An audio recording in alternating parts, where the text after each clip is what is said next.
This can.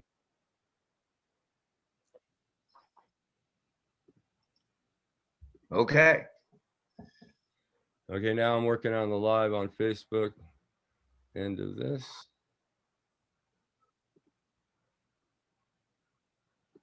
When the animals would kill what's his face.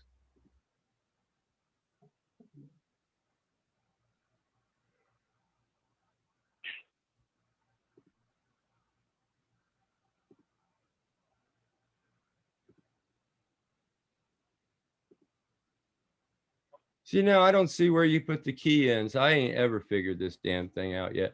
I'm sorry to swear people this morning. That's all right. But those are people listening on YouTube because they get the full video with all our setup, which is, I don't know, I kind of get a kick out of that, but I hope they do. I hope you do, those who are listening on YouTube in the future. So it's preparing to go live stream. It just says, I just got the message. It says meeting is now streaming live on Facebook. All right, so it looks like we're golden. Wow, welcome everybody. This is number 6 of our series of Veterans Voices. We are heading to Michigan today to hang out with Tony, Master Sergeant Thomas Vance, United States Air Force veteran. We have 2 Air Force veterans and a Navy veteran on the call here today. So Al is trying his best to access on the phone. So we'll have his voice hopefully as we progress here, but I'll go ahead and get us started. I really appreciate this morning being able to sit and have a chat with you, Tony. Tony and I are often working in parallel, and often I'm calling him in a panic, trying to figure something out, and he's helping me guide me through some aspect of our national work. I think for our topics today, it's certainly focused on you and your history, and I'd love if you we usually kind of lay out these shows where we start talking about the past, then we talk about the present, then we talk about the future, and it just sort of lays everything out in an easy timeline. That way you're talking about your military service first, and whatever you wanted to talk about that got you into the military, or maybe started some of the stuff that happened after the military, before the military. But one thing I would like for very much to emphasize and talk about is the work that you and I have done, and the thought work that you and I have done over time to try to figure out how we could make cannabis access real for all military veterans in all states, short of actually creating a national access through pharmacy access or anything like that. And the voucher system, the voucher idea that you and I talked about, is actually something that is becoming very relevant today as we're starting to look at changing the federal schedule and descheduling, or very dramatically rescheduling cannabis, removing the specter of the federal government's prohibition, but not necessarily setting up a national access program like we have in Canada. It will leave us in the position where the VA is going to have to work with those state programs. It won't be hands off because it won't be federally illegal anymore, but there is certainly, seems like there's going to be a transition period where we're going to have access controlled by the states, legal under the feds, before we get to the future that everybody seems to be looking at in a similar way. So anyway, I want to just go over to you now, Tony, if you could just sort of introduce yourself in any way you feel like. I put in our subject for the meeting, your military service and everything, but I didn't talk about it here. So feel free to talk about any aspect of that, and just say good morning and start us off. Well, howdy everybody. Come through high school, childhood trauma, few beatings in my head and PTSD, and ended up an alcoholic, trying to treat that, medically. That's what happens to most people. Most childhood trauma, people end up in addiction because they're self-medicating with the legal drugs, which are much more harmful than cannabis. And once I got sober in 1984, it was cannabis all the way. I'd used it before, but I hadn't used it. Well, I guess anybody who uses it like I was using it medically anyway, even though they won't admit it, But I got through that, and it come time, we had the draft, of course, and I thought I was less likely to get my ass shot off if I joined the Air Force. And it did work out, because I ended up in after training, I ended up in Michigan in 1969, and they came up to me. They said, "We got orders for Okinawa, which would be 90-day TDYs, temporary duty assignments to Vietnam, and or you could take the 4 years in Germany, but you'll have to extend your enlistment." And buddy, I raised my hand as fast as I could. And that kind of set the tone for my whole career, because I came back, I was in Florida, and they sent me to remote Alaska. And when I came back from there, I was base communications then at Loring Air Force Base, got a medal for that one. And then it was to Germany again. First time in 1970, second time 1980, back to Germany. And then I managed to get an assignment to Wright-Patterson in Dayton, which is just north of Cincinnati. And my dad had cancer at the time and wasn't doing well. And of course he passed on, but that I retired out of Dayton and went to Northern Kentucky to live and started working on pot issues as much as I could. I think I've written 1,000 letters to the legislators in Kentucky while I was there. But in 2018, I moved up here. 2017, I think it was. I moved up here because it's a legal state. And it's actually fortunate that I did, because last December, they diagnosed me with pancreatic cancer stage 4. Now, let me cut to prior to that. Joe Biden had come out with a statement that he wanted to decriminalize marijuana so it couldn't be used to harass black, brown, and poor people. Okay. And I wrote him a letter and disabused him of that notion, because if it's decriminalized, it can be a traffic ticket, right? And they can harass you over it. It's got to be full legalization. And then I did a video of that. And I don't know if you know the Happy Hemptress down in Cincinnati. Lynn Wilson, the producer, she saw that video and then started reading my blog and said, "Can you do that on camera regularly?" And I went, "Well, I guess, I don't know, you know." And then she said, "How often?" And I got more than 350 entries in my blog. So any one of those could be a show the way I do it. And so I said, I guess I could do one a week. Well, I've done 35 shows, even with the chemo. Even in the middle of the chemo, I've managed to, get recovered enough before the next round where I do a show or two. And I managed to, one of my more recent shows is the cannabis and the VA thing, that kind of thing. And I try and get the pot stories in on a regular basis. Now, I have been doing something else, which I get the feeling there might be a little progress. Prior to the pandemic, I met with my legislator, Angela Whitworth, my representative, and she had been told by the governor to somehow find a way to cut prescription drug prices for Michiganders, right? And to cut opioid addiction. And she seemed very receptive at that meeting.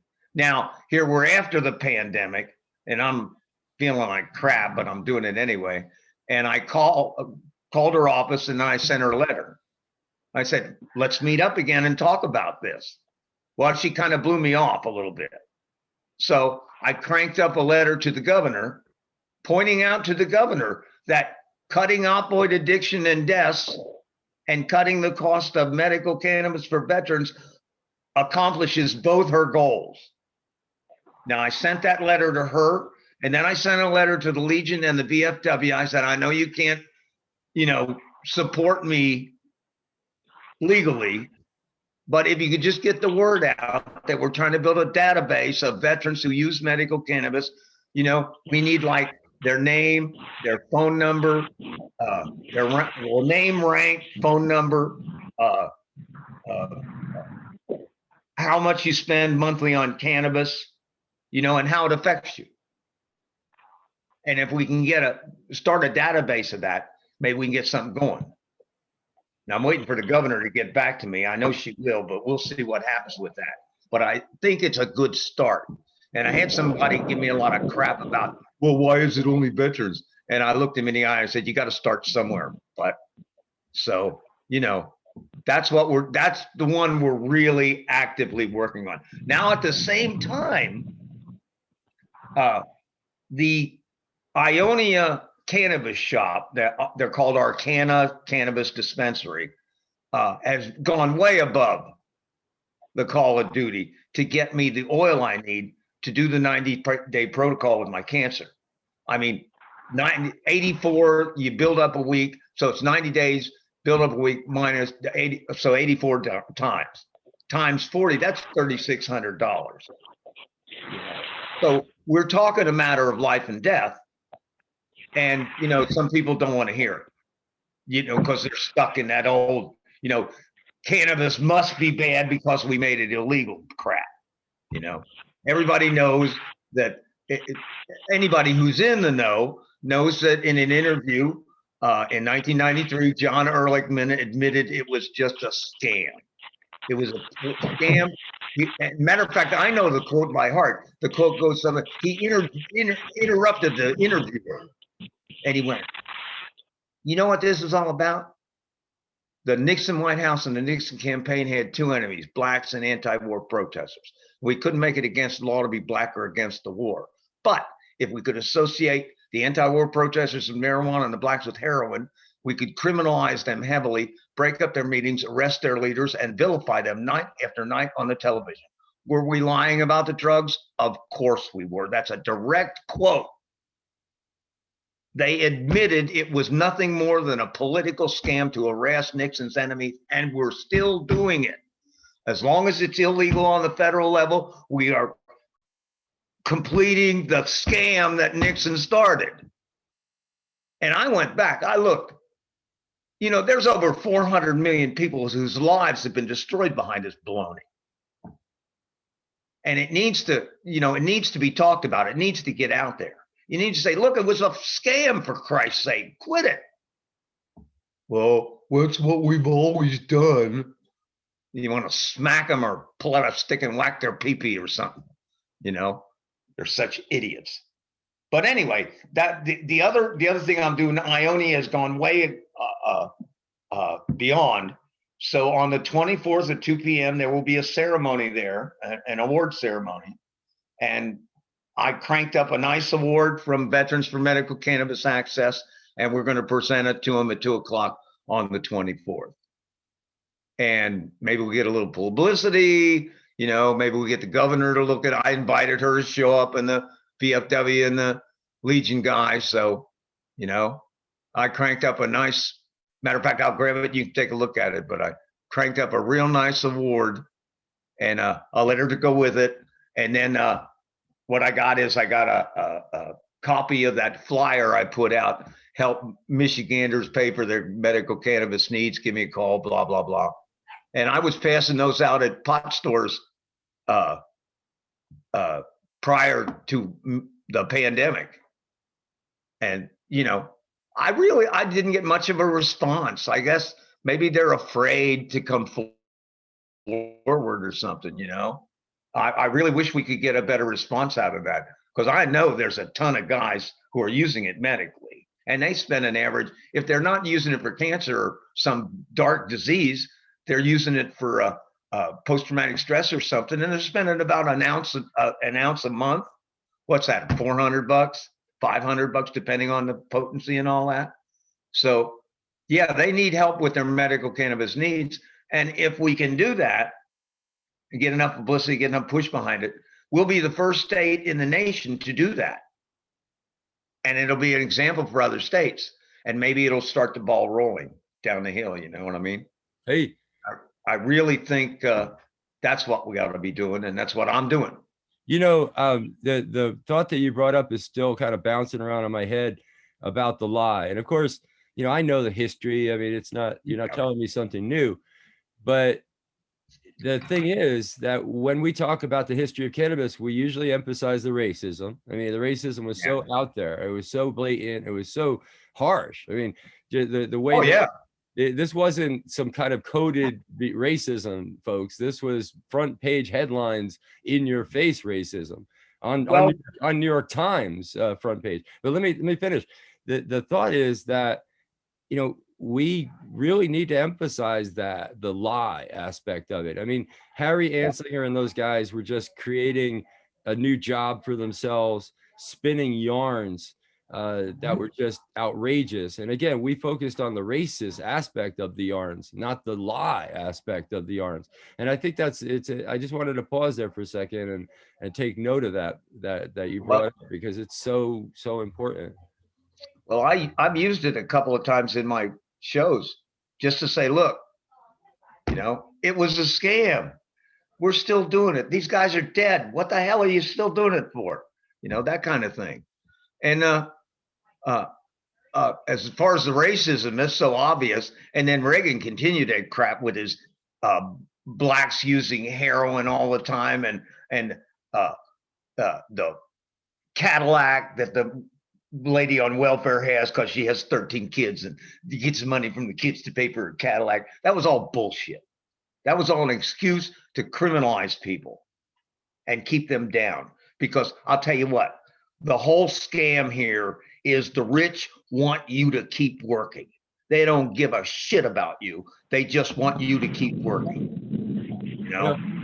Yeah, I think we got Al in there. Hope you can say a couple words. You got a little bit of distortion on your line, so I muted you earlier. Oh yeah. I can get going. This is Al. Yeah, I'm sorry. The background is awful. I'm here in Northwest Florida, and it's booming and crashing, and it's the best I can do. But to back up what you guys are talking about here on lies, I referenced Dan Baum, B-A-U-M. He's an author, and he wrote a book, 20 years ago now, called Smoke and Mirrors.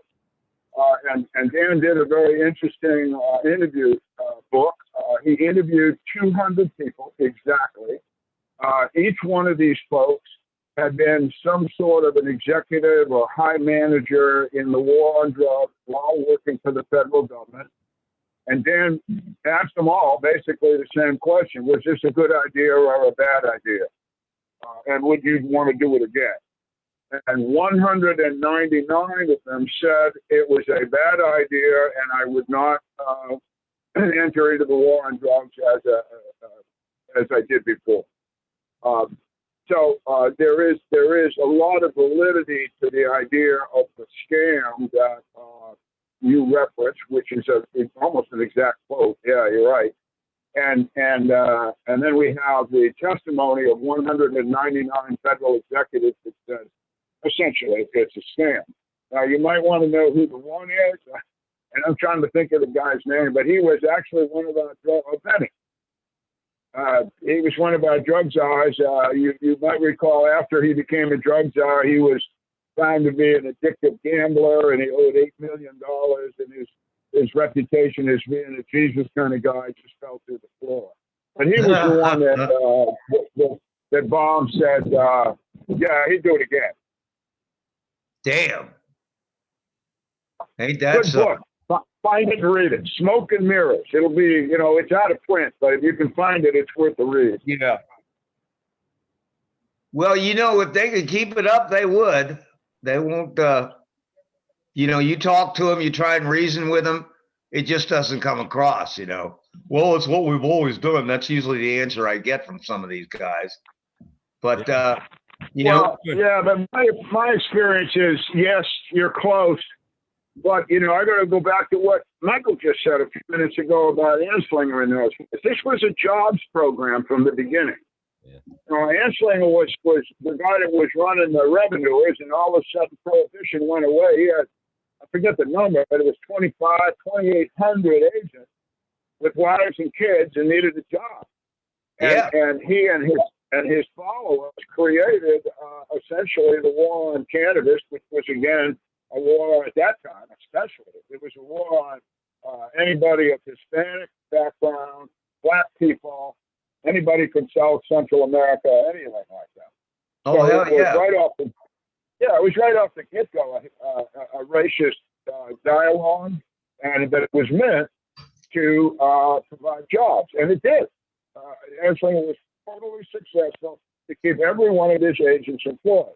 So, you know, I admire his loyalty, but his manner and his morality there was just terrible. So, yeah, when you're talking to a law enforcement agent, especially at the DEA level or a level like that, it's a jobs program for them, and they're going to protect it. That's one reason, if you recall, 10 years ago, the FBI opted out. They said, we're out of this. We don't do drugs anymore. Somebody else can do that. And they were, the FBI at the time was afraid of material corruption on the drug trade and infiltrating their agency. So it's all a mess. And you're right to challenge these people. I wish more of us would do that. I found, and Mike has found in our experience, that if you actually sit down and debate with these people honestly, ask them honest questions, and find out they don't know the answers, then we're way ahead. And what you're doing is what all of us are doing. I think you're an educator. I keep telling these vets that we talk to them, you guys are educators, and you're doing a remarkably good job.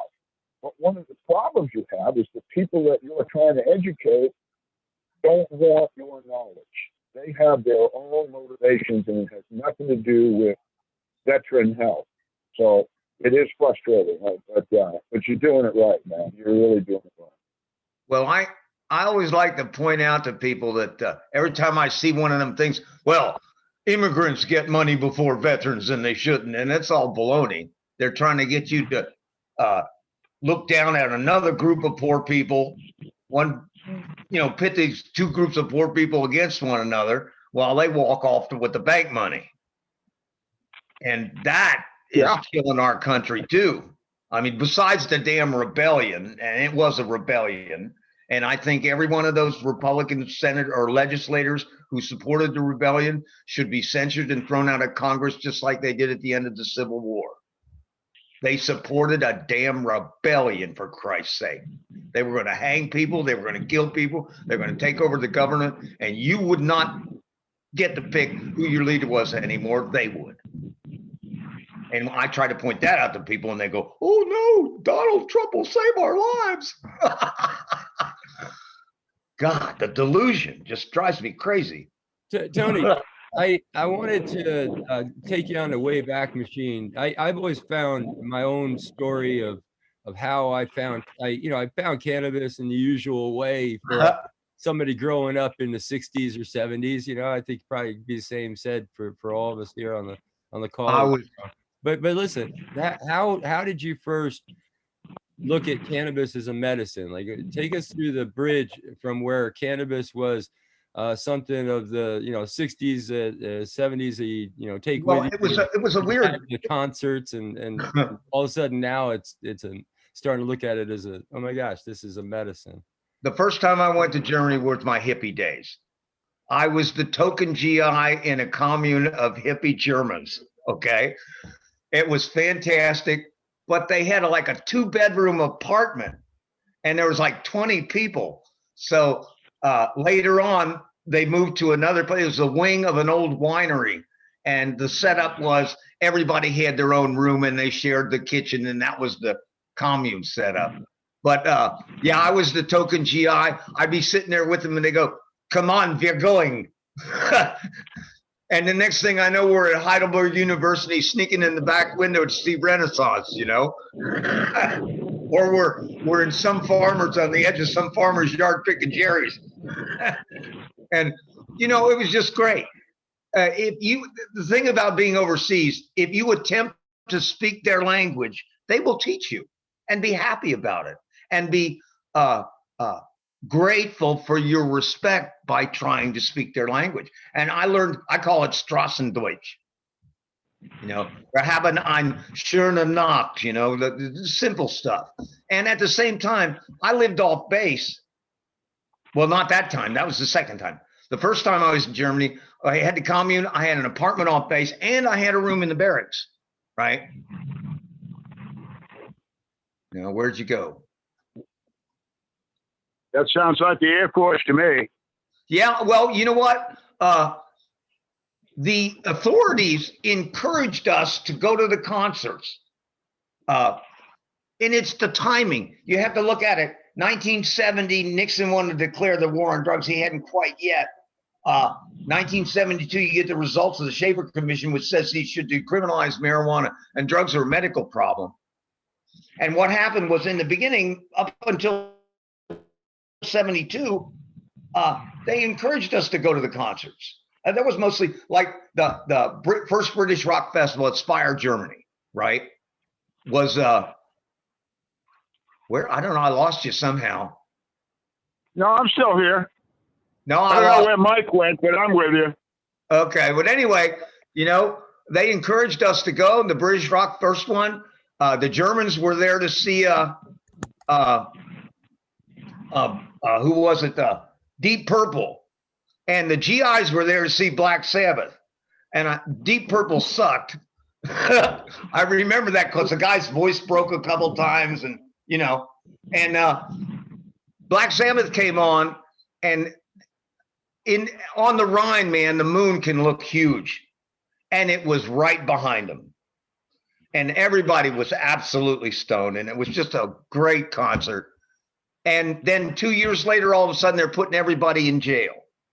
And what they did by doing that was they brought heroin into the barracks. They went and busted anybody who had any, because we smoked hash, we didn't smoke grass, you know, and any hash, anything, you couldn't find it anywhere. And I went up in the barracks looking around, and what did I find? The guys were in the room snorting heroin. And I ended up a junkie for about 6 months. Me and another guy locked ourselves in my apartment for about 4 days with a whole bunch of hash, and that was the end of heroin addiction. Matter of fact, I used hash to get off of alcohol. I used, not hash, but marijuana when available to get off of alcohol, to quit cigarettes. You know, as an adjunct to an addiction you're trying to quit, it's fantastic. And like with cigarettes, what I did was every time I'd want a cigarette, I'd smoke a little doobie. Well, one day some guy walked past me that smoked, and I couldn't stand the smell.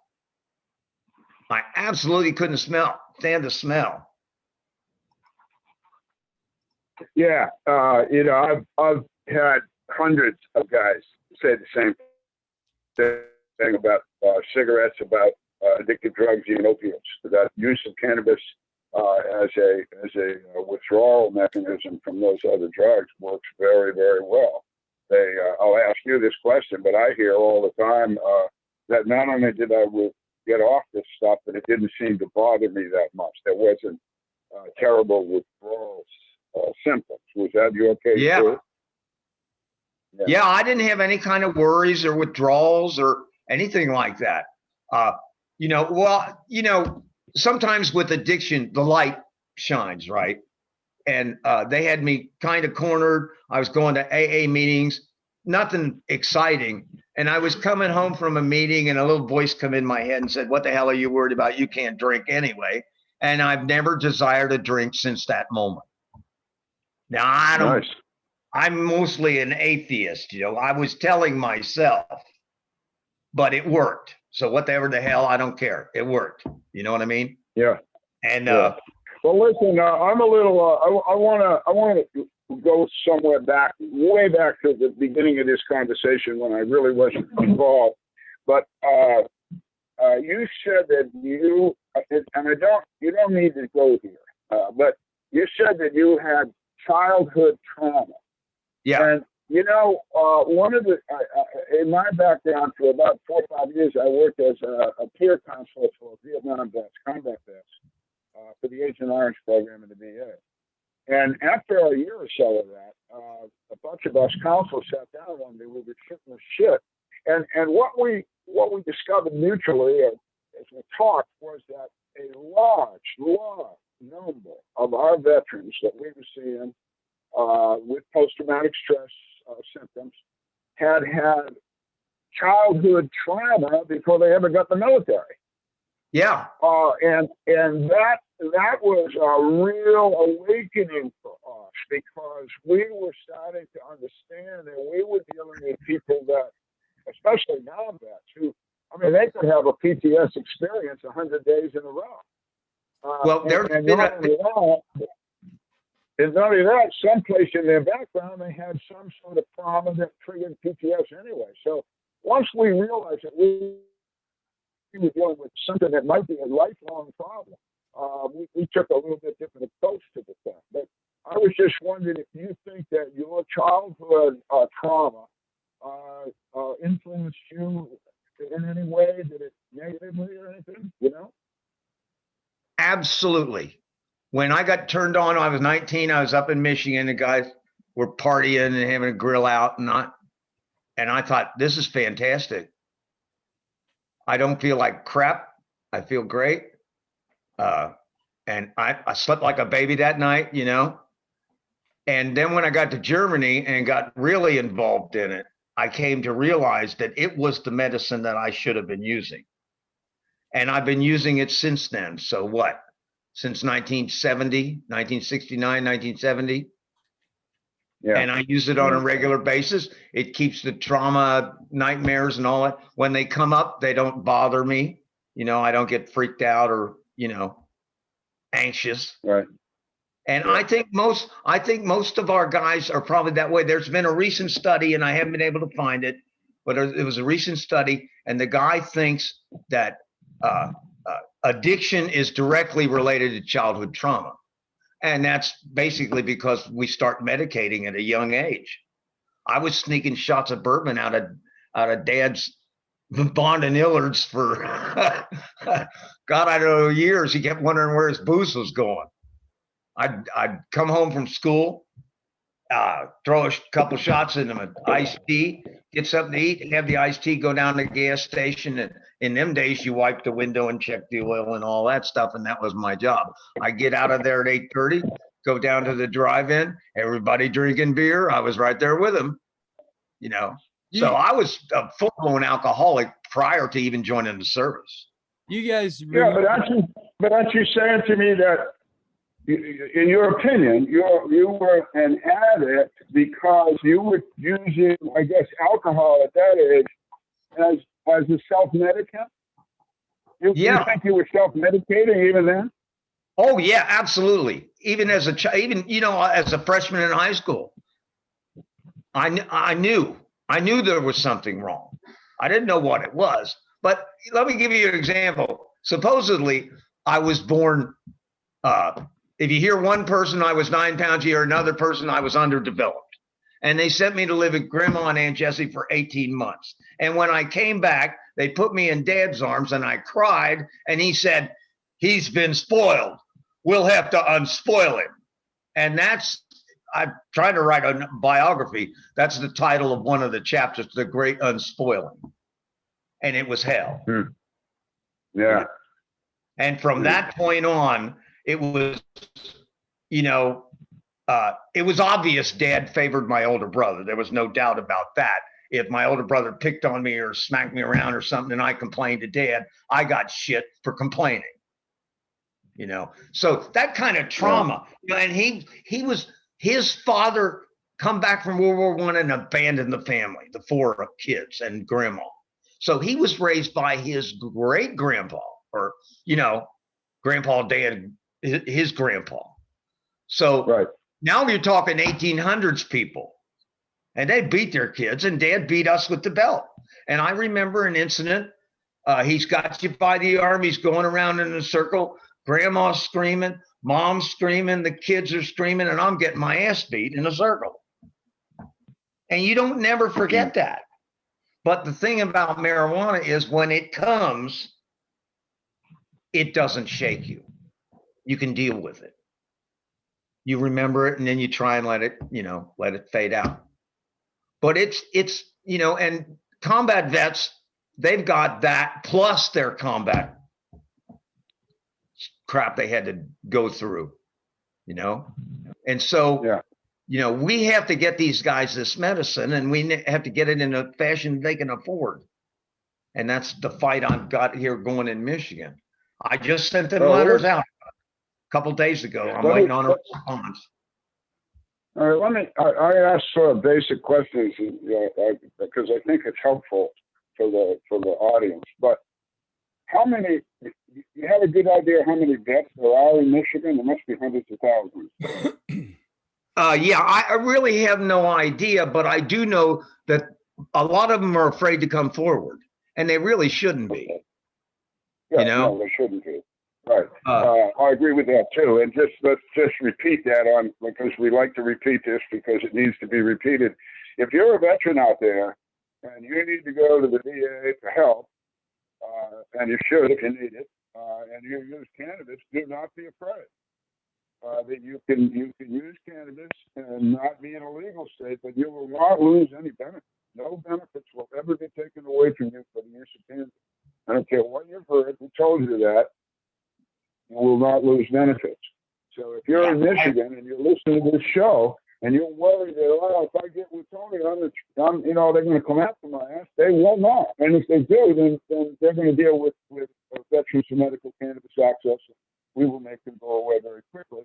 And actually, in the past, and Mike will tell you this too, if you ever get back on the show, that it's mainly a lot of our advances in states and towns, cities, has been on the local level. Yeah, and you challenge them back, and it's very good. So anyway, nobody's going to lose any benefits going to the VA. The other thing I like to know about a state, if you can do this, usually there's good guys and bad guys from our perspective, from the vet perspective. And I sure like to, if we can, recognize those senators and representatives that are fighting for us. And I also like to identify those that are obstructionists. Is there such a group or groups in your state? Well, the Republicans control the legislature, and when the ballot initiative passed to legalize cannabis, they were all over it to try and stop it. Really? Okay. Mm. And that was in the beginning. And it took them 2 years to get their crap together for the recreational when they finally did that. So, yeah, they're kind of against it. I guess the alcohol lobby, you know, whatever. But right. We have a Democratic governor. My representative is a Democrat. The governor said she wanted to cut prescription drug prices for Michiganders, and that she wanted to cut opioid addiction and deaths and that kind of thing. Well, my plan, my idea of helping these guys financially will steer them away from the hard drugs and the synthetic painkillers and crap that they get from the VA and steer them towards the safer drug, not opioids. You know, we help them pay for it, they're going to go for it. And we'll be saving lives, cutting opioid addiction, and cutting the price of medical cannabis for Michiganders. And if it's medical cannabis, it's medicine, damn it, and we should be helping them. And that's what I got. Yeah. And if you're in Michigan, call 517-224-9037. Give me your name and info, and let's build a database and get this crap going. There you go. No, we do, because we got people are dying. If Uncle Mo hadn't died and left me $5,000, I wouldn't have had the RSO. And let me tell you, after 7 rounds of chemo, they did the RSO. The tumor that covered my pancreas, 3/4 of it, looked like a damn tumor or a damn turntable. Somebody just set a turntable right in the middle of my pancreas, and that was more than half gone. And the metastasis floating around was decreased. So now I'm doing another 7 rounds. I got done 5. I got 2 more to go. And I expect to be cancer free, but I'm not counting on it, because you know how this crap goes. You never know. But you know, that's what's happening.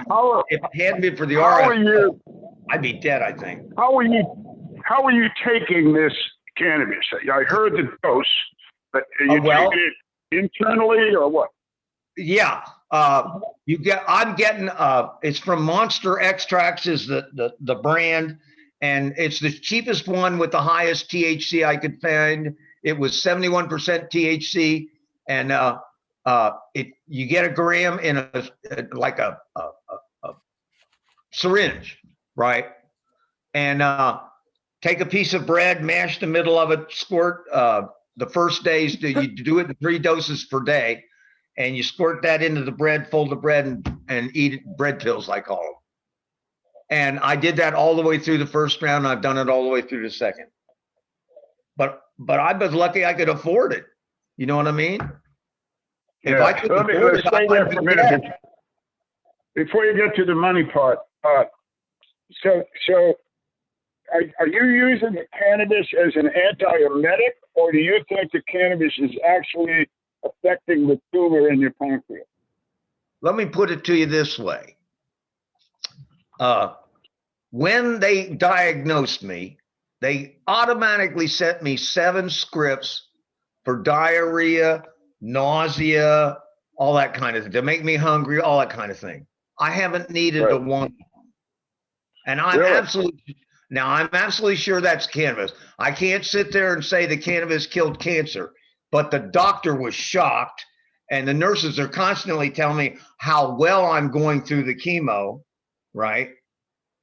So, I mean, he had written on my thing, it's a pancreatic cancer stage 4. And then he scratched that out, and now I am pancreatic cancer stage 0. And Damn. I cannot for a minute imagine the cannabis did not have something to do with that. I think so. Oh, no, it had to. Sure, it had to. Logic,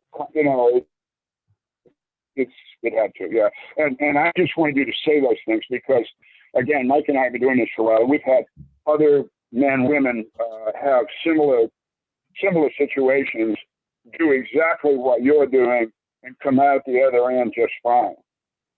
So we appreciate that you're telling the audience that, because it's important that these people understand that with chemotherapy can just about kill you. So you need everything you can get to keep the rest of your body, your ECS system, all that stuff in order. Certainly, Oh yeah, there's a general weakness that comes along with all this, and I think this is the cannabis. There's a drowsiness. There's a drowsiness comes along with it. That's what people usually complain about, but it's not serious. It's just you feel like you can sleep all the time, which is not bad because if you're sleeping, your body's healing itself. So that's exactly, yeah. Take a look at this, Tony. We were talking about, we got this Veterans Action Council now that we're doing.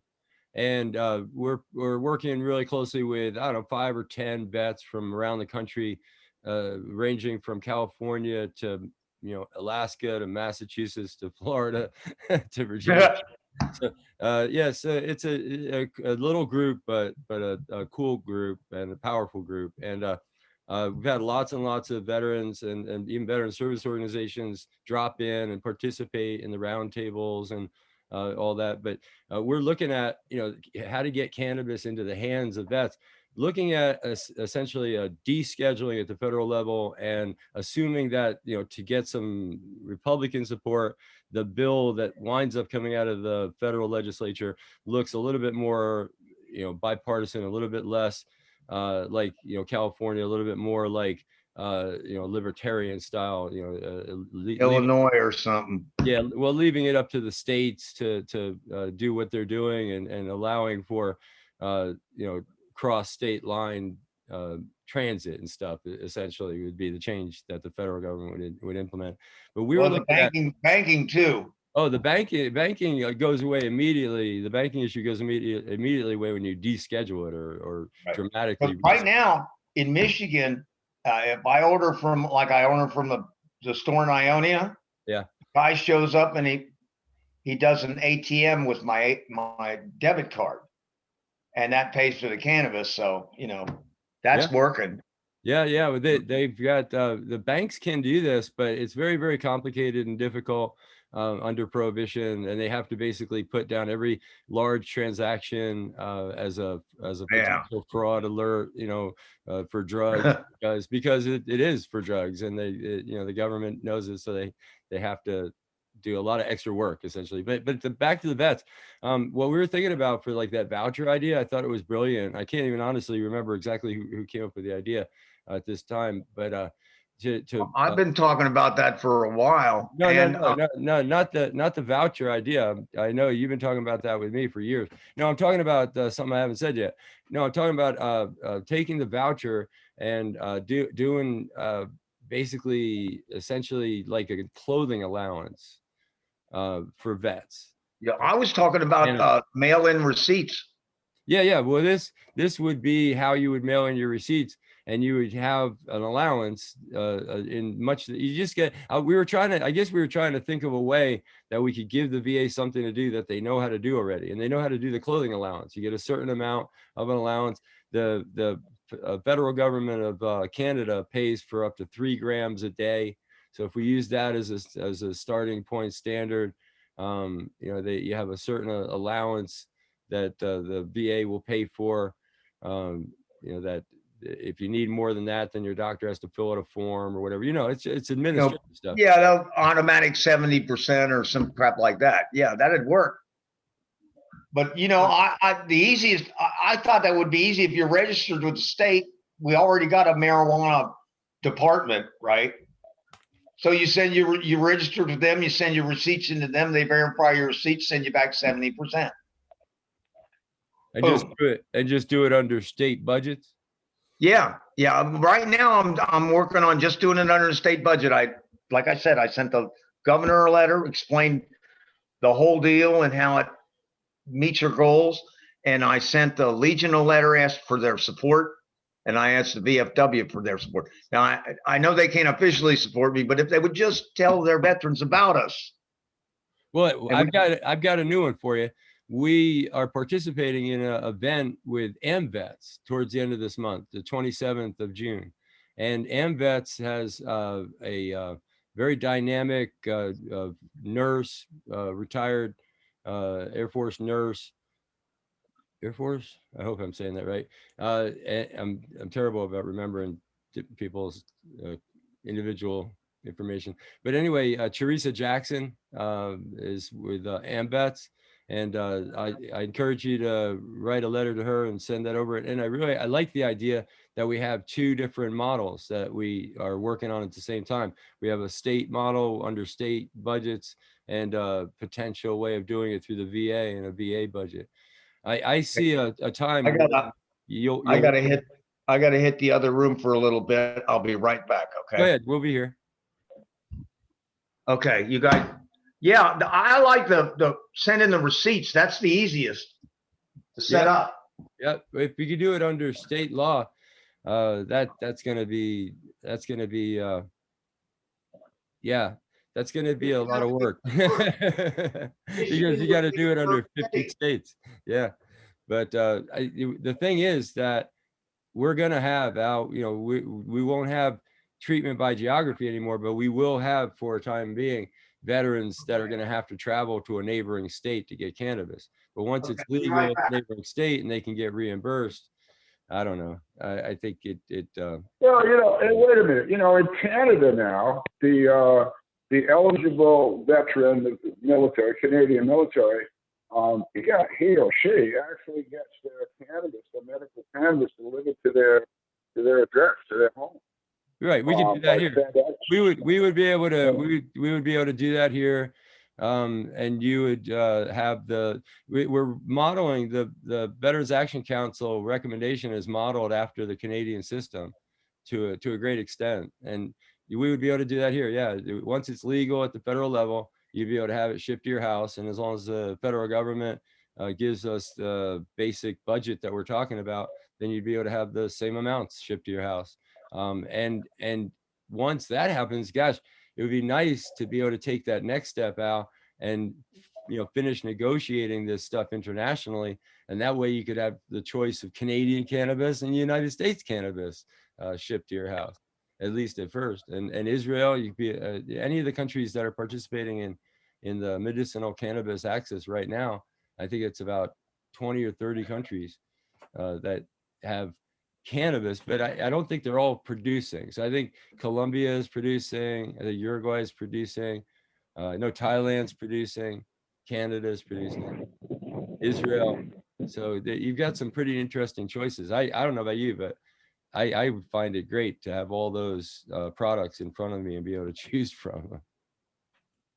Well, I guess what I'm just trying to say is that neighbors of mine, non-vets back in Virginia, who are established get their medicines mailed to them. They don't have to go into Richmond or any place to get their pills and things.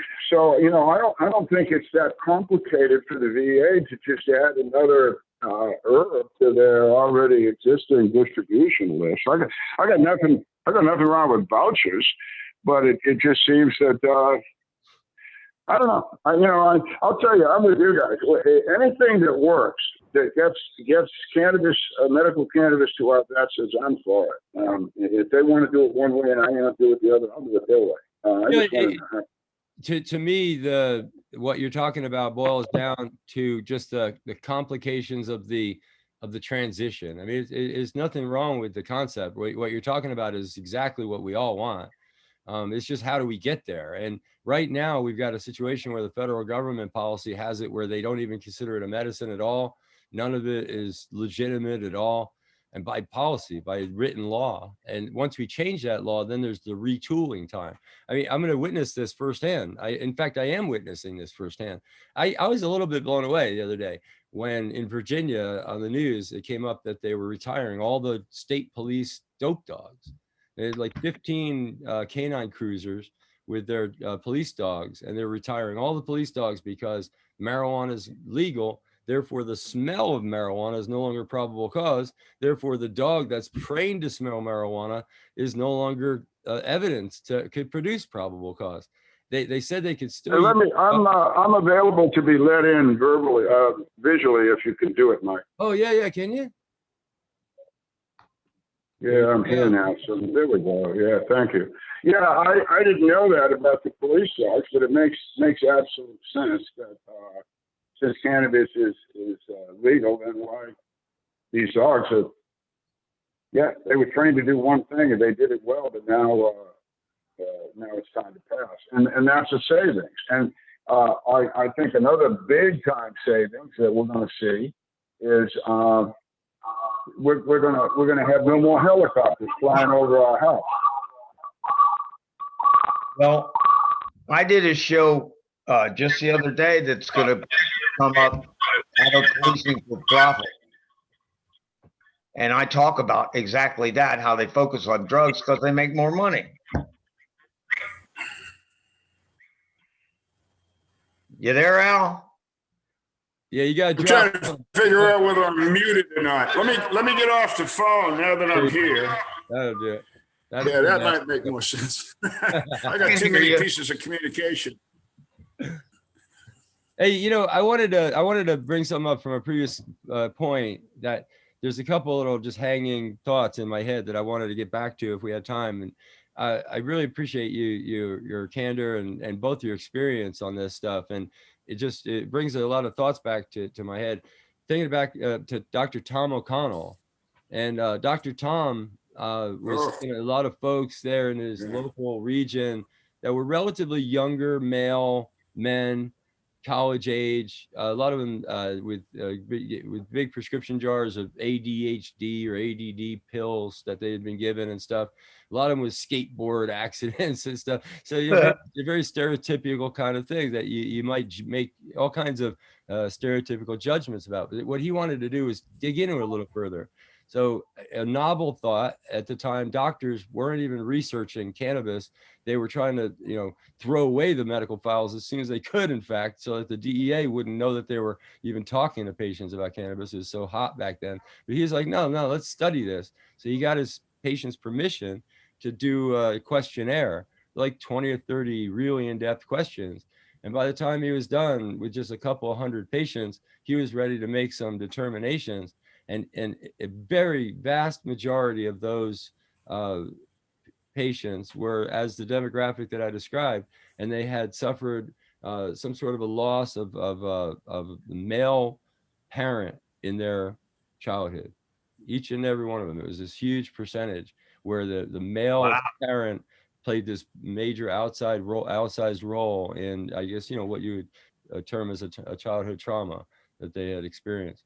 And I just think that's fascinating. And also, I just add this, Al, I don't know if I've really talked to either of you about much about this over time. It just sort of emerged and I really didn't emphasize it much, but I definitely saw a trend in the documentation that I was looking at. Remember, I looked at a mountain of documentation before and while we embarked on, creating post-traumatic stress as a qualifying condition under all the state laws across the country.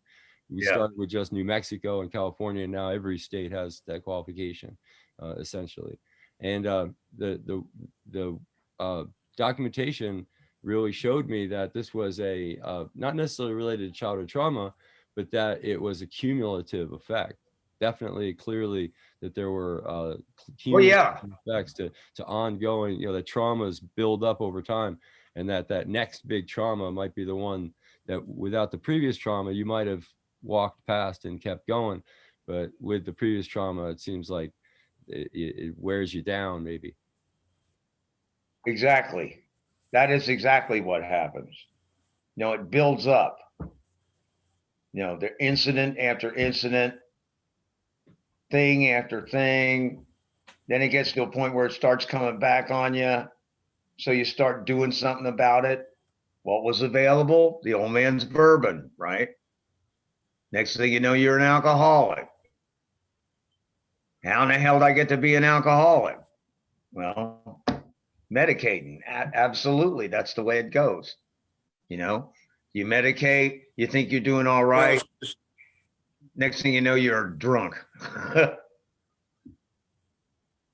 Well, the other problem with post-traumatic stress is there's really three different factors involved in post-traumatic stress. And basically, the individual can be the recipient of the trauma that causes post-traumatic stress.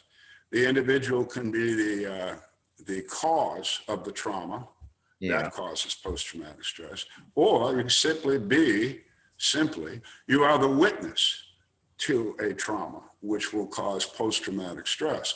So as Mike says, you can suck up maybe some trauma, and all of a sudden you're sitting there minding your own business, and right in front of you there's a huge motorcycle accident and some guys all over the highway. And there you go. I mean, it's all right back to the get-go again.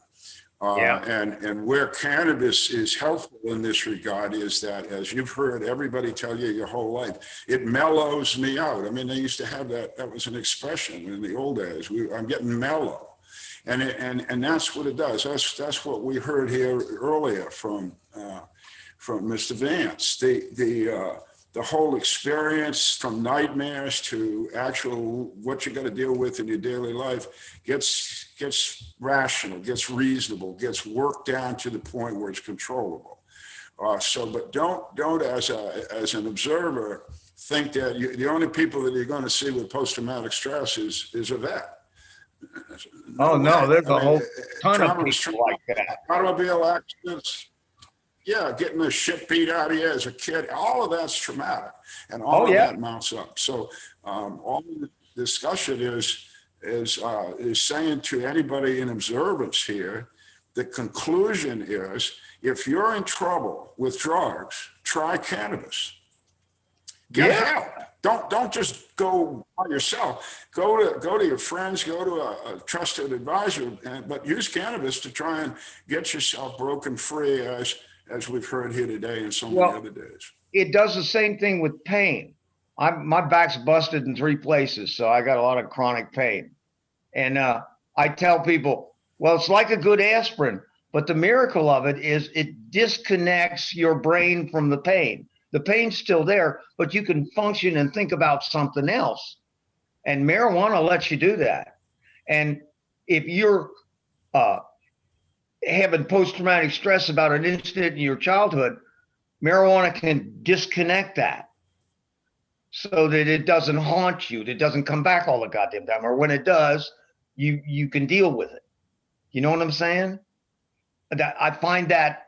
Yeah, I always describe my pain and use of cannabis and pain is I just say, to try and explain to people, the pain's still there, but it takes the edge off it. I don't know if that really makes sense to you, but I feel pain, but I can deal with it. My brain says it's there, but you can function. As opposed to popping Elite or something, and We had a that's what it did for me. We had a good friend of ours in North Carolina, Jean Marlowe, passed away a few years back, medical patient. And she was the one that, if you remember the history books, she got the Switch Go weed, the Swiss company that sent cannabis to a few patients after they identified them as medical patients in an effort to end the drug war from the neutral country of Switzerland. It was so wacky. The cops found this big package at her door and delivered it for the UPS or whoever it was, and she wound up in jail. She wound up on a cold concrete floor in the very same place where Martha Stewart spent time in jail. But anyway, the way she described cannabis and how it worked for pain, I thought was the best I've ever heard anybody describe it in 100 or so years of trying of our patients. But she said, I smoke cannabis, I take cannabis, and I have my pain, I could put it in a box.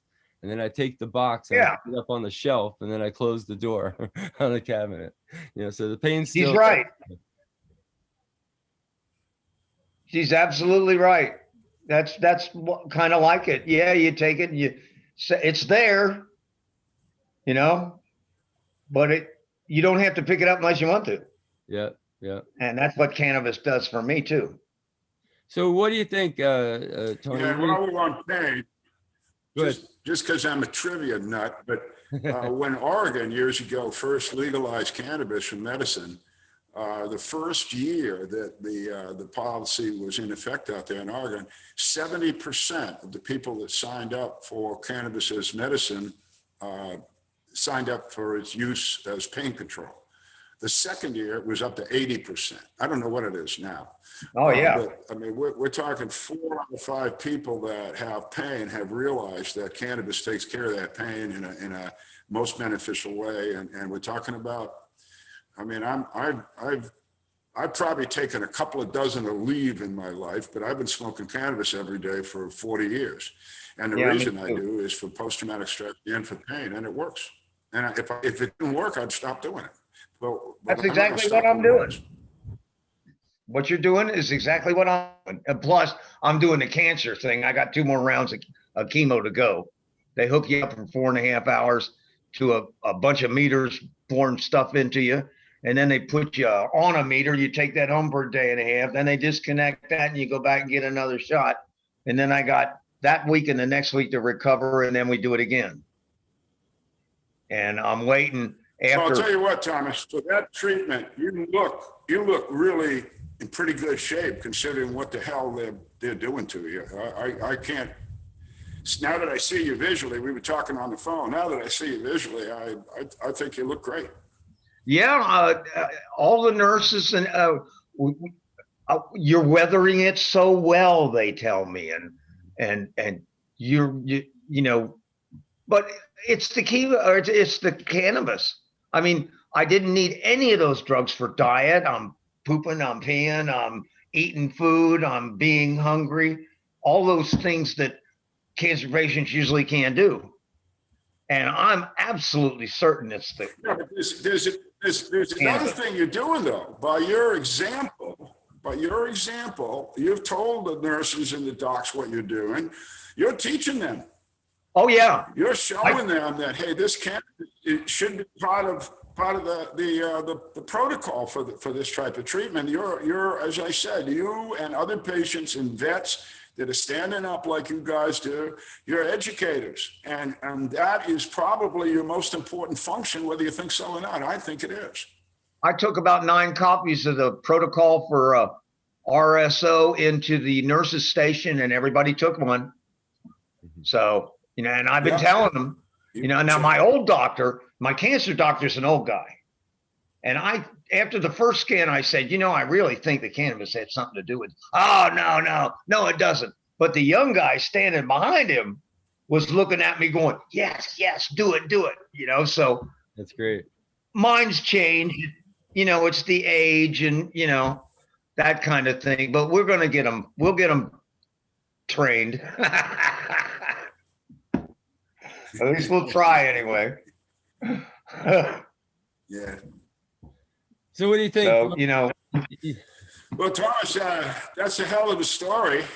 We've kept you on Father's Day a little long, but Mike and I appreciate it. But it's certainly, if you got something else to say, it's your show. But it's a hell of a story, and we're rooting for you with this pancreatic cancer. Well, I got It us looks like the you got something endorsement from going Willie there. Nelson, you know.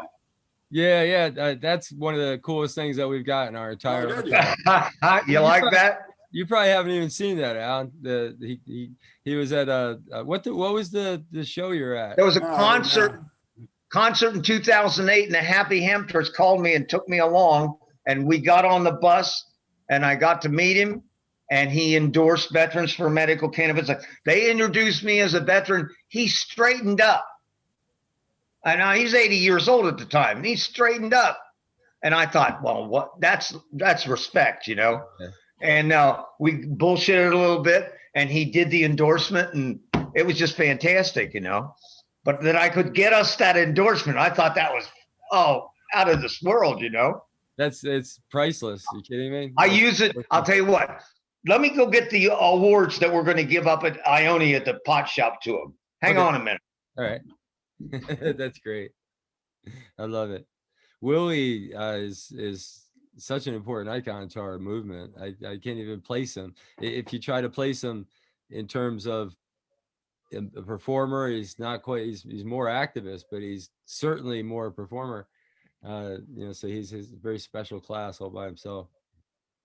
Like Cheech and It Chong. said Willie and like he Cheech and said Chong. Willie and the Teapot Party endorse us. Nice. Willie Nelson and the Teapot Party endorse Veterans for Medical Cannabis Access. Yeah, and then the music comes and it goes, roll me up and smoke me when I'm gone. yeah. That was okay, here's the award.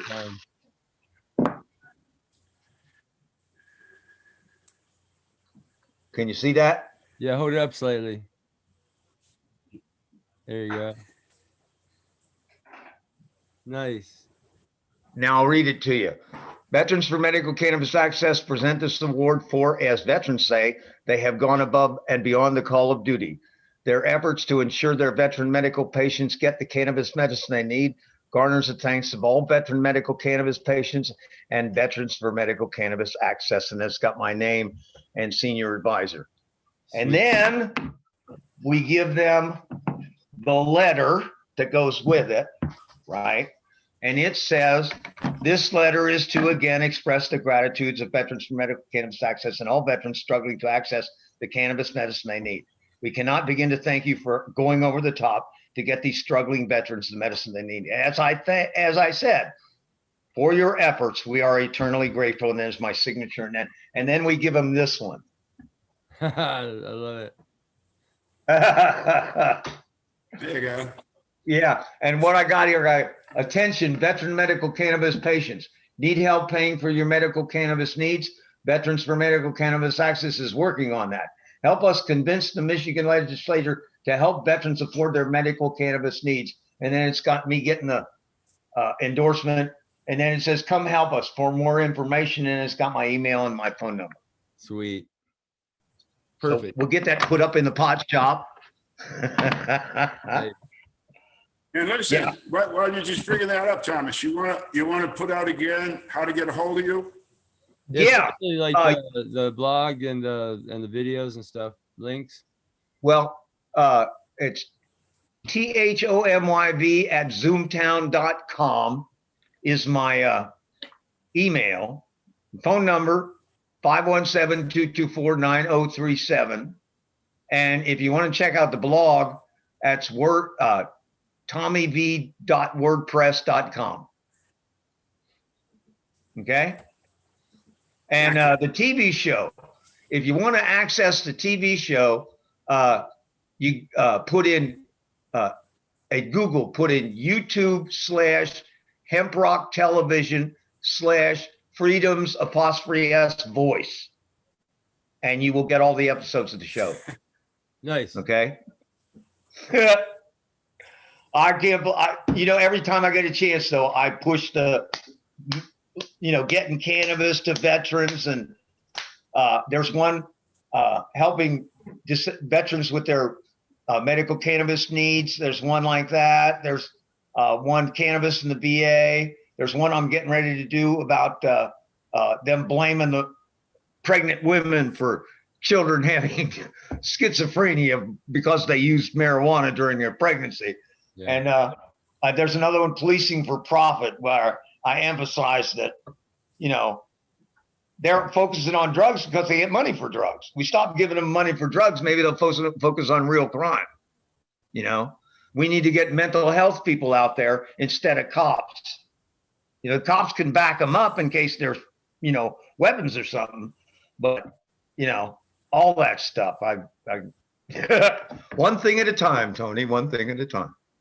There you go. Well, one thing I'd just like to recommend, when you're doing that show on pregnancy, you should look up the research of Melanie Dreher, Dreher. Melanie, working for the federal government of the United States years ago in Jamaica, had extensive work done with pregnant women, using cannabis while they were pregnant, using cannabis after they were pregnant, giving cannabis to their babies. The first thing these are generally Rastafarian families. The woman of a Rastafarian family is called a Roots daughter. And a Roots daughter, when having a baby, male or female, the first thing a Roots daughter will give that young infant is cannabis tea, a weak cannabis tea. And it was believed for years in Jamaica that this stimulated the appetite of the infant. And it would. Damned if it didn't. Because years later in Israel, a researcher there showed that without cannabinoids in mother's breast milk, the baby would not suckle. And this was true of any mammal that you had an endocannabinoid system. If the endocannabinoids were removed from the breast milk, the baby, infant, whatever, would not suckle and would die. Wow. So when you're looking at pregnancy, you need to look up Dr. Dreher, Dreher. Not only did she show all that, but she also showed she followed the children for 10 years after they were born. And she found out that those children that used cannabis, were given cannabis, did quite a bit better in all future tests for dexterity and intellectual capability, et cetera. And then as women found out over the centuries, it helps them.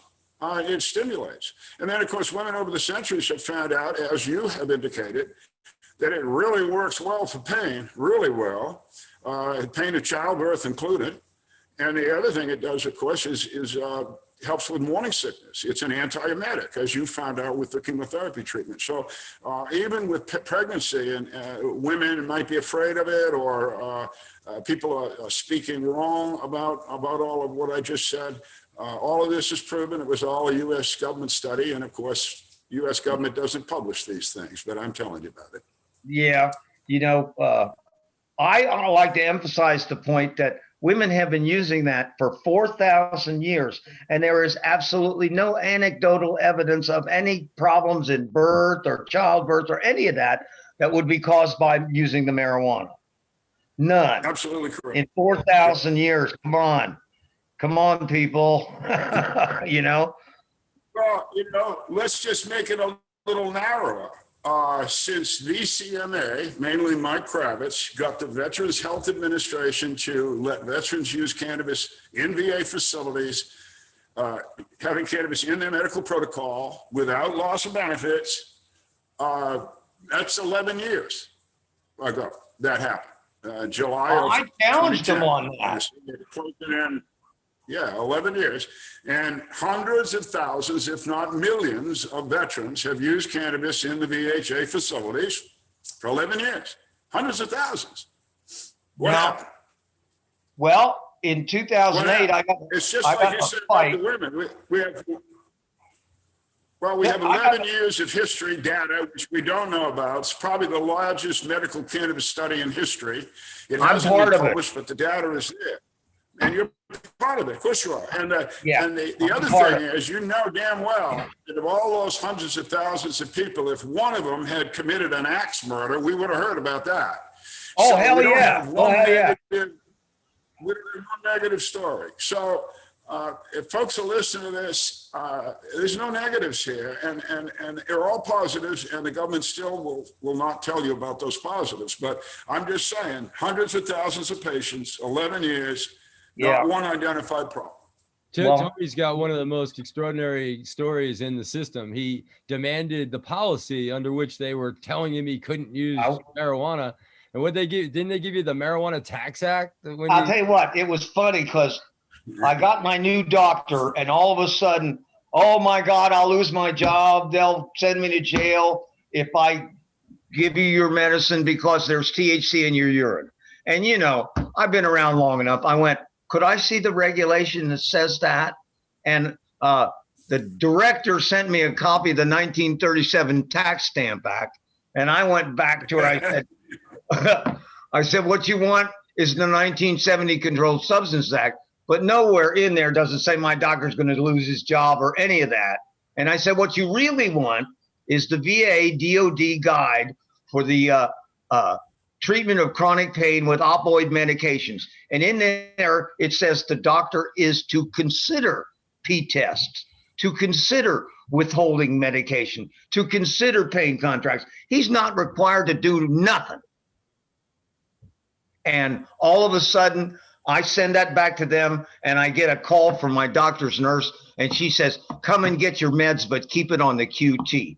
Now, I will give credit to the director. What she did on a low key was she found a doctor who would treat the cannabis patients and then shuffled them all to him. And that worked out. Guys were getting their medicine. Everybody was happy, you know, and I told everyone, I've always said this.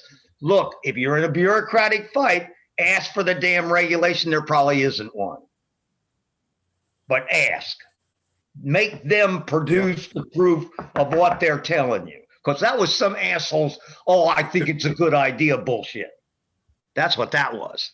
Yeah. No, you're absolutely correct, Thomas. And actually, I'm about to get involved in that tomorrow here I'm warning them. They're going to get a call from the Veterans Hospital in Tallahassee. They're going to get a call from me tomorrow because we have a physician up there. Now, this is the truth. A buddy of mine was just over here last night. He's a Vietnam vet. I've known him for years and years. And he has a hernia. He's 70 years old. He has a serious, serious hernia. So he went to the VA in Tallahassee and said, I have a hernia. And they said, yes, you have a hernia. And he said, well, I'll get it fixed, please. And they said, well, okay, sure, we'll do that.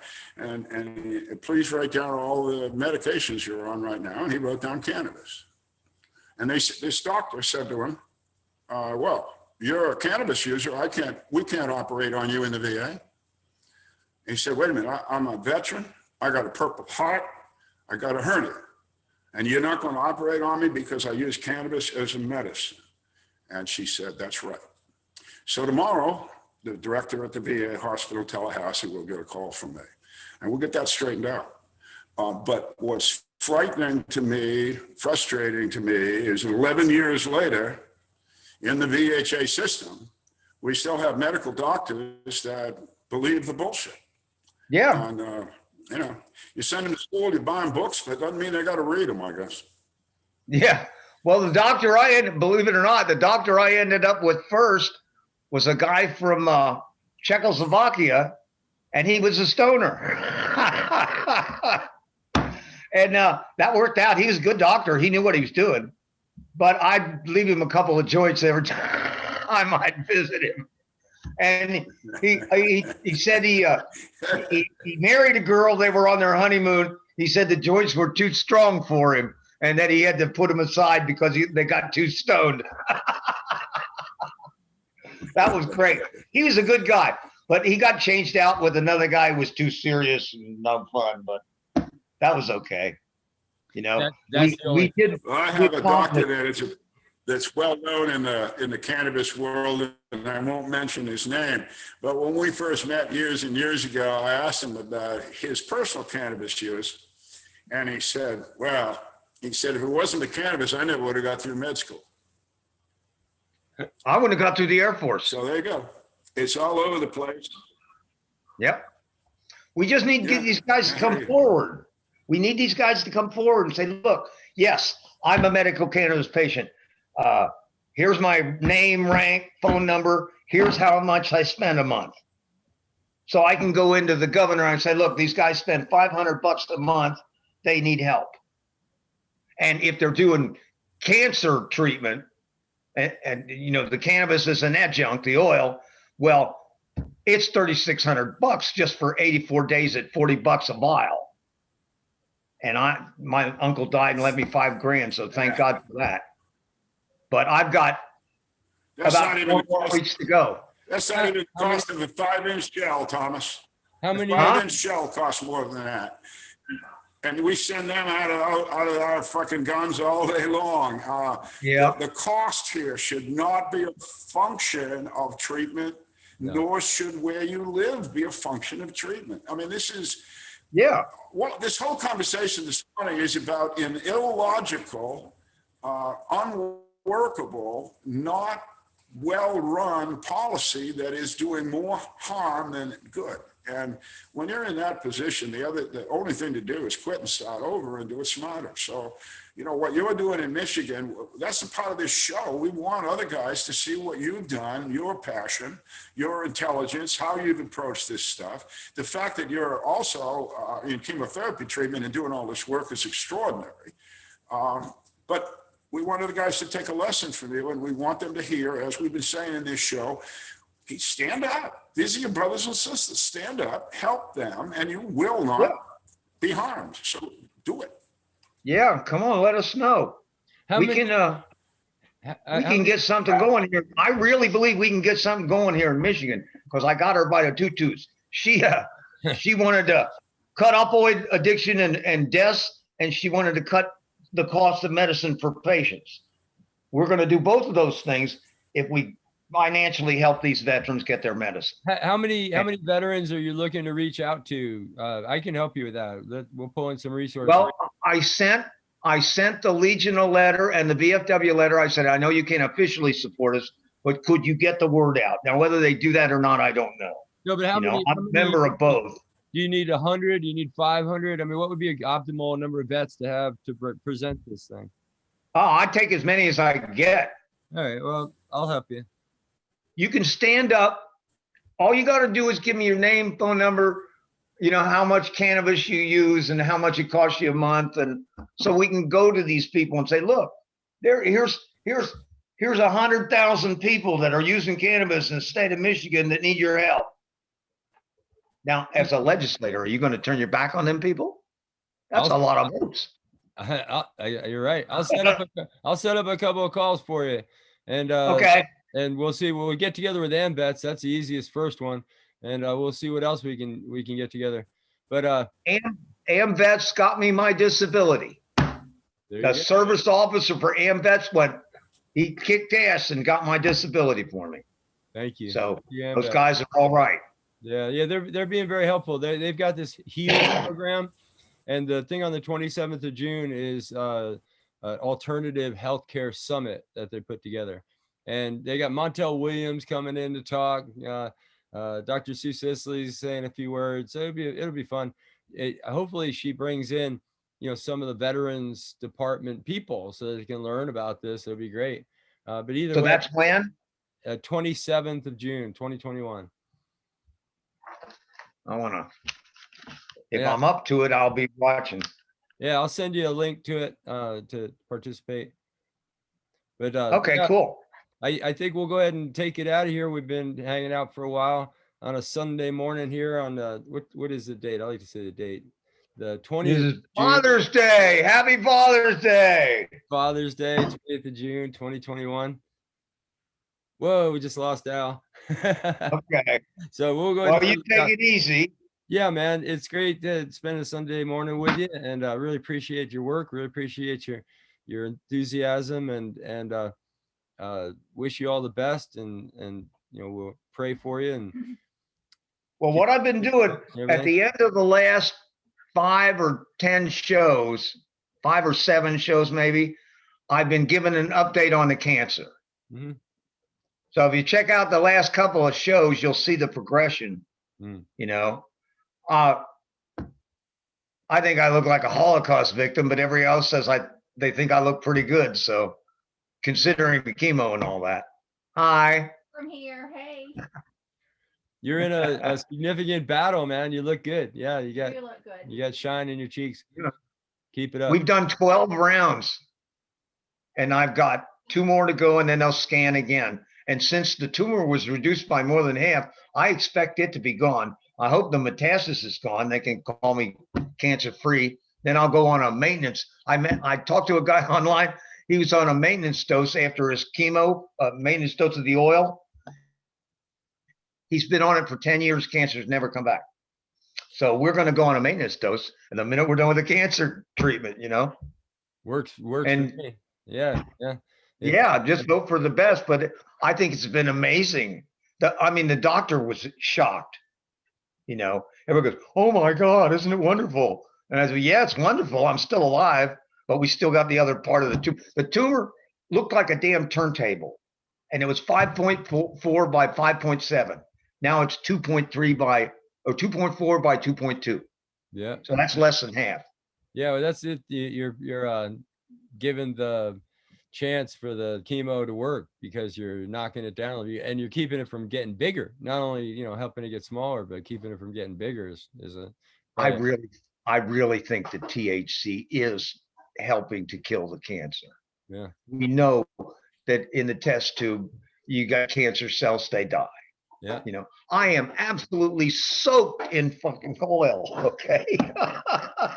Well, I always like Somebody said to me, I swear to God, they went, "Well, how are you getting through it so well?" And I just looked at them and said, "I'm absolutely soaked in marijuana oil from the top of my head to the tip of my toes." I liked what Dr. Abrams said. He said that don't bother using any terminology of a cure. Reserve that until we actually get through FDA trials or whatever. But here you got something that, like you said, works for so many of the symptoms that you're suffering through and so works so effectively. Just emphasize that.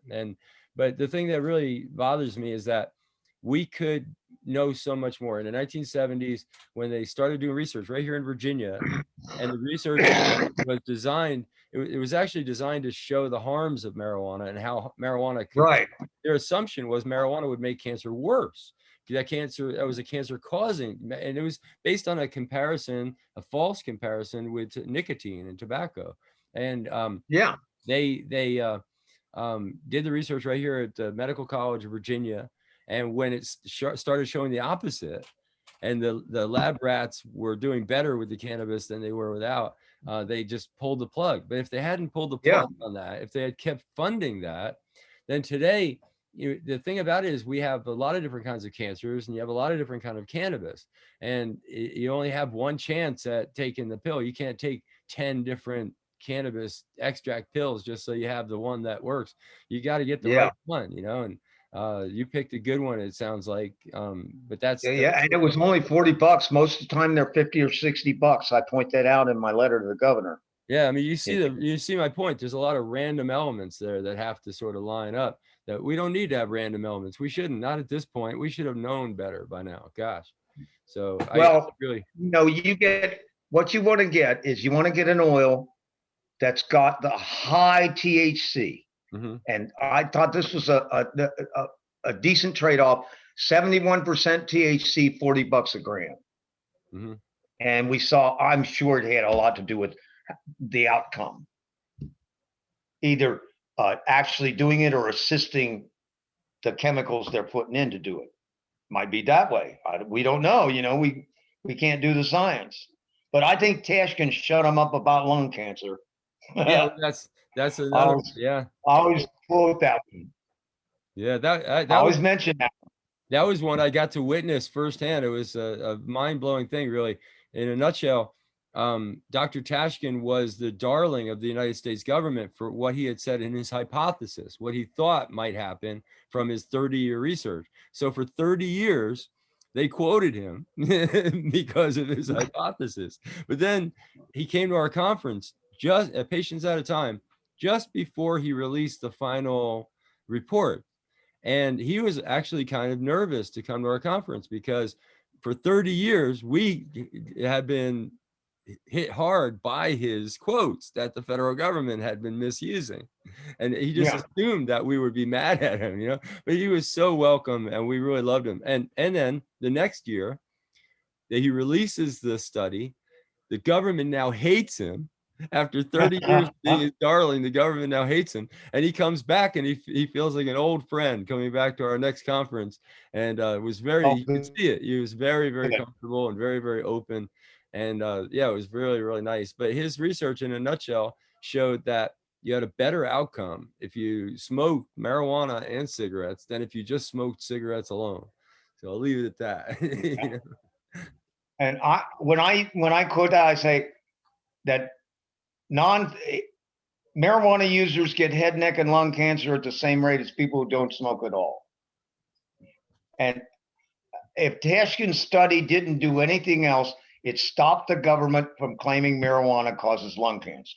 And he explained that one to me personally, on the side, not in front of the cameras or anything. But he said that his assumption was based on at the time, because you remember this is 1960s, 1970s, the caricature of someone smoking marijuana and inhaling it really deeply in their lungs and holding it in. And he actually described that behavior and the holding it in and compressing it in your lungs. He said, that's really, really bad. Don't do that. Don't do that. And his assumption was that you would take the plant material of the tobacco was in a filtered, engineered cigarette, and the cannabis was in an unregulated, you know, hand-rolled, unfiltered cigarette, and that the unfiltered version versus the filtered version would provide some difference in the, that's where that hypothesis came in, that one marijuana cigarette was equal to like 3 regular cigarettes. But that was just because it was being filtered or unfiltered. And if he had known when that came out, I just tossed that away. Well, that's got to be baloney. Well, the government quoted that for 30 years that marijuana was 3 times as dangerous as tobacco, because one joint of marijuana was 3 cigarettes. And all it was his, you know, little assumption and his hypothesis that was proven wrong in the end. But there you go. Be careful. Well, that's the same thing with the heroin and crack cocaine and regular cocaine. It was exactly the same, but to demonize the blacks and put them in jail longer, we said it was 10 times worse. And that was all a goddamn racist scam too. Yeah. Racism seems to be a consistent theme when you're talking about drug. Oh, absolutely. Justice, drug war and justice. Yeah, but anyway, you know what really, Mike? One thing. What? You know what it is? It's poverty. Yeah. If, you know, what's his face who he got killed kiting a counterfeit $20 bill, he might not have known it was counterfeit. Sandra Bland, right? Turn signal, ends up dead. Yeah. You know, these are crimes of poverty. I can't afford to fix it. Yeah. They gave me $20. He might not have known that damn thing was, you know, and you go, the guy selling cigarettes in front of the 7-Eleven, right? It's cause of poverty. Yeah. If we could eliminate abject poverty in America, we get rid of all that. I was just watching some. Yang is right. A universal basic income, universal health care, and then our workers have financial freedom. They can say, no, I'm not taking your crappy pay. You better give me a better pay if you want me to work. That's what's happening now with that unemployment. Really? People aren't staying home because they don't want to work. They're staying home because they don't want to work for crap. Yeah, work for less money than they're getting paid to not. Yeah, there was a meme on there about, well, if you want decent workers and not have to work about getting decent workers, maybe you want to raise their pay. Yeah, right. It's that's something else to work on later. You got to pick your battles, I guess. Yeah, we'll do the pot battle first, and then we'll go fight poverty. But I tell you, the last thought that was hanging in my head about poverty, that the documentary I watched, the money seems to insulate you from interaction with the police. The less money you have generally in your family, the more likely you're going to interact more often with the police, to the point where the police are very much involved in your life as a child in high school and stuff like that. And if you go up to the upper echelons of income, the police don't have that kind of relationship in a child's life. They're insulated from that.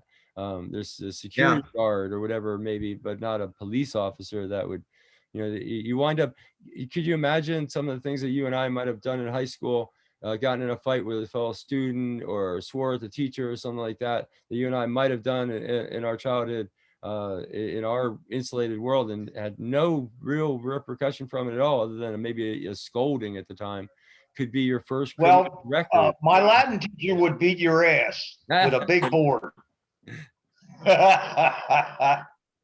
and do Catholic school. And do it with a certain flair of language, I imagine, as well. Right. So but anyway, you know what? It was kind of, be honest, it was kind of traumatic. They pulled Joe, this well liked in class, and he made some comment. And the Latin teacher, he's the wrestling coach. He pulled him up, made him lean against the desk, got that board out, and man, he hit it fucking hard. And I was sitting there, I went, holy shit. If you ever saw the movie Heaven Help Us, Catholic high school was just like that. Ouch. Okay.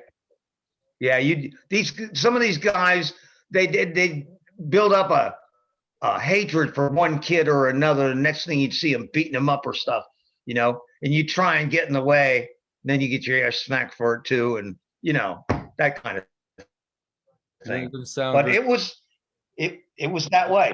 And then on the other hand, you've got an extra hour of religion. Well, religion wasn't in my Catholic school. Religion wasn't about ceremonies and all that shit. It was about the Western tradition and history and art and music and science. And so we had an extra hour of that kind of crap. Even though it was religion class, all those other things were involved. They didn't crap on the theory of evolution when I was in high school. They said, yeah, I guess that's the way it is. It's all this evangelical shit. Evangelicals wanting us to be like them. Right. And I say to a woman, I say, whose body is it anyway? And they still say they should be put in jail for thinking about abortion, blah, blah, blah, blah, blah, blah. I hate all that. Joyce Nalepka of Save Our Society from Drugs testified at the Institute of Medicine back in 1999 that sure, cannabis medical patients should be able to get their cannabis, but only in like a camp. She wanted to put it in a camp. So anyway, I gotta wrap up, I think, for today. Okay. But we'll go ahead and stop the recording here in a second. But I want to thank everybody for hanging out with us on a Sunday. And this has been Veterans for Medical Cannabis Access, Veterans Voices number 6 in Michigan with Master Sergeant Thomas Tony Vance. And you want to take us out with the last closing word there, Tony? Get off your butt and don't be afraid to let people know you use medical cannabis, and let us know.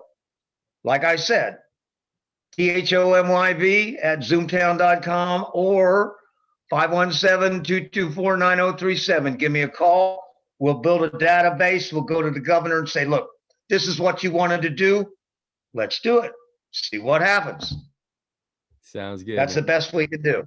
And if you're ever in a bureaucratic fight with the government, always ask for the regulation. A lot of times some of this baloney is just some bureaucrat's good idea.